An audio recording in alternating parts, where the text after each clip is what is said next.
السلام علیکم ورحمۃ اللہ وبرکاتہ۔ پیارے بھائیوں، میں نے آپ کے لیے ایک بہترین ٹاپک لایا ہے۔ آئیے چلتے ہیں ہم اپنے ٹاپک کی طرف۔ الحمدللہ وکفا وسلام علی عبادہ الذین اصطفیٰ، اما بعد فاعوذ باللہ من الشیطان الرجیم، بسم اللہ الرحمن الرحیم۔ السلام علیکم ورحمۃ اللہ وبرکاتہ۔ ہمارے آج کی موضوع ہے عورت اور خاتون میں فرق۔ پیارے بھائیوں، عورت اور خاتون میں کیا فرق ہے؟ عورت کی ڈیفینیشن ہے، عورت عربی سے ماخوذ ہے، مادہ یا مؤنث انسان کو کہا جاتا ہے۔ عورت یا زنانہ بالغ انسانی مادہ کو کہا جاتا ہے، جبکہ لفظ لڑکی انسانی بیٹی یا بچی کے لیے مستعمل ہے۔ تاہم بعض اوقات عورت کی اصطلاح تمام انسانی مادہ نوع کی نمائندگی کرتی ہے۔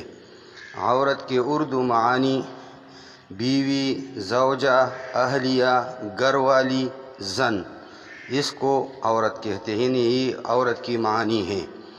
جسم کی وہ اعضاء جن کے دیکھنے دکھانے سے شرم آئی، مرد کا ناف سے ٹخنے تک اور عورت کا تمام جسم۔ پیارے بھائیوں، عورت کو عربی میں کیا کہتے ہیں؟ تو لفظ عورت اصل میں عربی لفظ عورہ سے نکلا ہے۔ عربی زبان میں عوارہ یا عوارت کی الفاظ عیب، نقصان، داغ، کمزوری، تناسل، کمر، شرمگاہ، پنڈم کی خرابی، عیب اور عیب کو ظاہر کرتے ہیں۔ خاتون جمع خواتین، طبقہ امراء سے تعلق رکھنے والی ایک عورت کا لقب ہے جو خان یا خاقان کی شریک حیات ہو۔ یہ خاص طور پر ترک خانیت اور منگول سلطنت میں استعمال ہوتا تھا، جو ملکہ کے مساوی ہے۔ خاتون کا مذکر خواجہ ہے۔ خاتون نام کا کیا مطلب ہے؟ تو خاتون نام کا شمار لڑکیوں کے ناموں میں ہوتا ہے۔ خاتون نام کی ابتدائی تاریخ ترکش زبان سے نکلتی ہے۔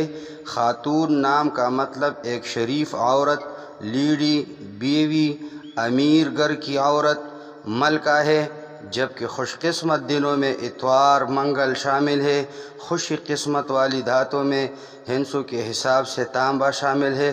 خاتون نام کے افراد کے لیے موافق رنگوں میں سرخ، رنگنما، ہلکا سبز شامل ہے۔ خاتون نام کے افراد کے لیے موافق پتروں میں پخراج شامل ہے۔ یہ تھی خاتون اور عورت کے درمیان فرق۔ جو چینل پر نیو ہے تو چینل کو سبسکرائب کریں، ویڈیو کو لائک اور شیئر کریں۔ بہت بہت شکریہ واچ کرنے کا۔ اللہ حافظ۔ اللہ دے حوالے، فی امان اللہ۔